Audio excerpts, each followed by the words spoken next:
In our previous lesson, we have learned about different evidences that proves that our earth is round.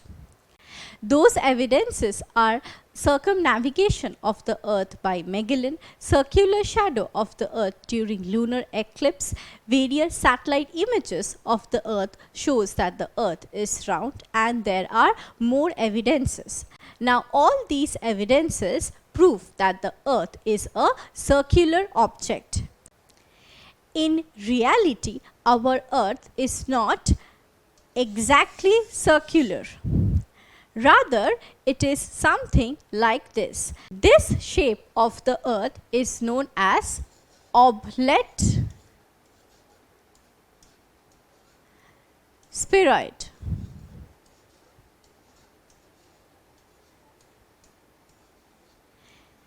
This means that our earth is slightly flattened at the poles and bulged at the equator. So in reality, our earth is something like this and not exactly circular.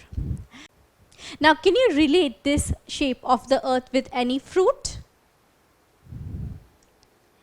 Yes, our earth looks like an orange, flattened at the tops and bulged in the middle, that is bulged at the equator.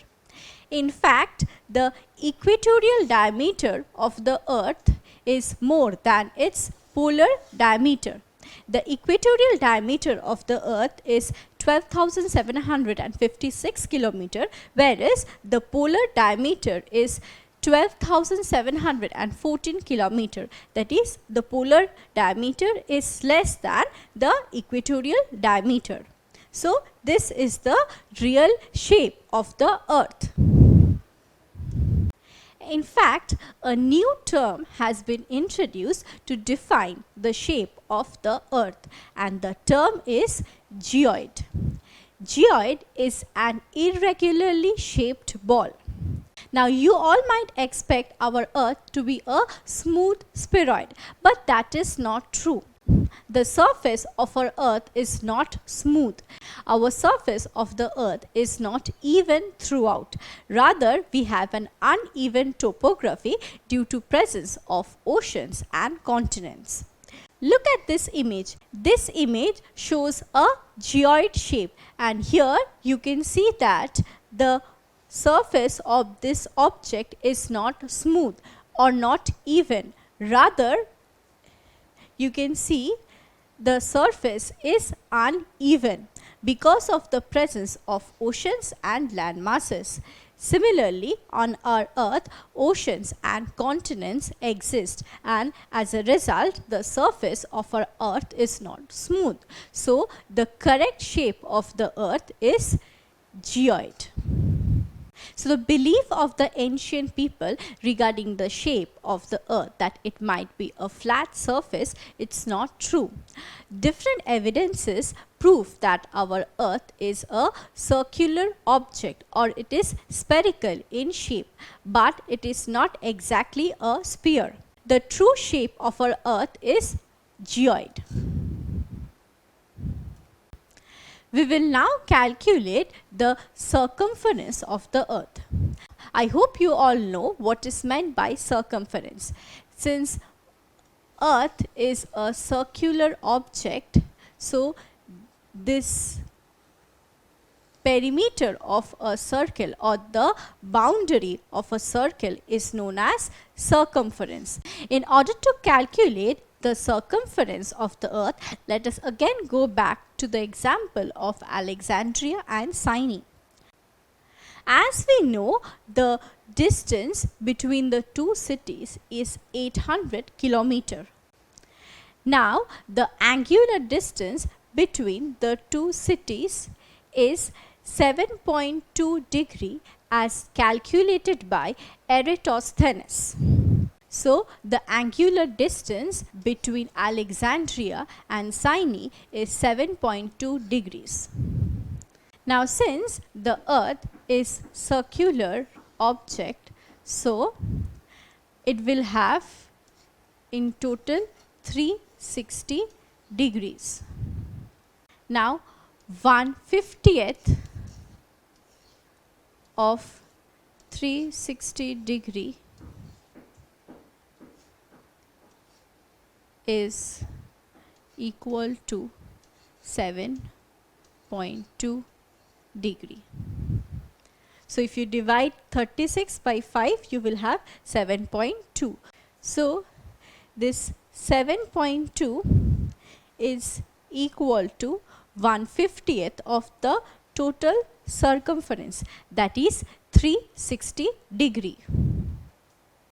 So now as we have calculated, 7.2 degree is equal to 1/50th of 360 degree. In other words, we can say that 7.2 degree, which is the angular distance between the two cities, that is Alexandria and Sinai, corresponds to 800 kilometer, which is the distance between the two cities on the Earth's surface. So 7.2 degree is almost similar to 800 kilometer. Now 7.2 is 1/50th of 360 degree, which is the circumference of the Earth. So this 360 degree should also correspond to the actual circumference of the Earth. So let the actual circumference of the Earth be x. So we have assumed the actual circumference of the Earth to be x kilometer. Now we can write that 7.2, which is 1/50th of 360 degree, this ratio should be equal to 800 kilometer, which is the distance between two cities on the Earth's surface, is to x, which is the circumference of the Earth. So this ratio must be equal to this ratio. So this is the expression that we have. Now let us try to solve the value of x from this expression. Now we can also write this expression as 7.2 by 360 equals to 800 by x, which equals to, now we will cross multiply both this, 7.2 x equals to 800 into 360. Now this implies x equals to 800 into 360 by 7.2. So now if we cancel these two values, it will be 1, it will be 50. Now 800 multiplied by 50 is equal to 40,000. So here we find that the calculated value of the Earth's circumference is 40,000 kilometer. So the computed value of the Earth's circumference is 40,000 kilometer. Now as I've mentioned earlier, these calculations were performed by a Greek mathematician, Aristophanes. So he calculated the circumference of the Earth to be 40,000 kilometer. But later on it was found that the actual circumference of the Earth is 40,075 kilometer. So you see that the Greek mathematician who calculated this value around 200 BCE was so accurate in his calculation, because his computed value is very close to the actual value of the Earth's circumference. Now, before we continue with our lesson, let us try to answer this. The actual circumference of our Earth is 40,075 kilometer, 47,500 kilometer, 70,405 kilometer, or 50,075 kilometer. Yes, 40,075 kilometer is the correct answer, and this is the actual value of the Earth's circumference. You must know that our Earth is known as a blue planet because from space it appears to be entirely blue. But do you know why this nickname has been given to our Mother Earth? Our Earth is known as a blue planet because it is the only planet in our solar system which has abundance of water. In fact, about 71% of the Earth's surface is covered by water, and the remaining 29% is covered by landmass. So, nearly 1/4 of the Earth's surface is covered by land, whereas 3/4 of the Earth's surface is covered by water bodies. So, water is found in abundance on the Earth's surface, but this distribution of land and water is not even throughout the globe. So, I just mentioned that the distribution of water bodies and continents is non-uniform throughout the globe.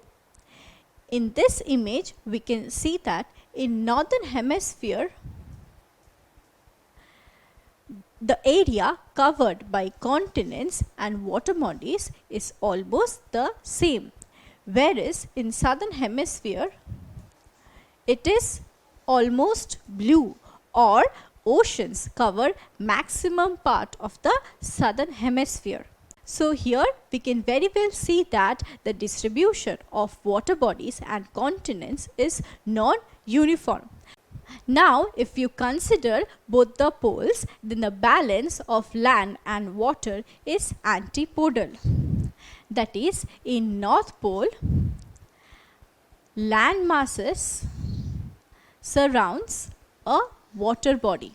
That is, at the centralmost part of the North Pole, we have a water body which is the Arctic Ocean. Whereas, if you consider the South Pole, then you will find that the water bodies surround a landmass which is Antarctica. So, at the centermost part of the North Pole, we have a water body, and at the centermost part of the South Pole, we have a landmass which is Antarctica. So, this opposite balance of land and water at both the poles is known as antipodal balance. Now, let us know more about our planet Earth. Now, this is the picture of our solar system. Our solar system consists of Sun and 8 other planets. Our Earth is the third planet in our solar system. Now, these 4 planets that are very close to the Sun are known as terrestrial planets, whereas the outer planets that are far away from the Sun are gas giants. So, they are called gaseous planets. Now, among these 4 planets, that is Mercury, Venus, Earth, Mars, can you point out the largest one? Well, if you carefully look at the sizes of these 4 planets, then you will easily find that the Earth is the largest of the 4 planets. So, the Earth is the largest of all terrestrial planets in the solar system. So, I mentioned that Earth is the largest of all terrestrial planets. Now, what is meant by terrestrial planet? Terrestrial planets are composed of rocks or metals, and they have a hard surface. They even have a heavy metal core at the center of those planets. On the contrary, gaseous planets are gas giants and they are rich in hydrogen gas. So the abundance of land and water on Earth and the fact that Earth is the largest of all terrestrial planets are the unique features of the Earth. Well, another unique feature of our planet Earth is that Earth is the only planet in the solar system that supports life. In our next video, we will discuss about the conditions that favor life on Earth. So in today's video, we learned about the correct shape of the Earth. The actual shape of the Earth is geoid. Then we also calculated the circumference of the Earth, and then we discussed about some unique features of our Earth. In our next video, as I mentioned, we will discuss about the conditions that support life on Earth. Don't forget to subscribe to our channel and hit the bell icon. You can also register for free at DeltaStep.com or download the DeltaStep app to learn one-to-one with our amazing teachers or to get access to our 5,000 amazing videos as per your school syllabus. Master each topic with our adaptive practice technology. Get million-plus questions with step-by-step solutions and unlimited mock tests. Get all your doubt resolved instantly. Learn via games and win amazing prizes like PlayStations and iPads. So at DeltaStep, learning is not just fun and easy, but it's rewarding too. So register for free now.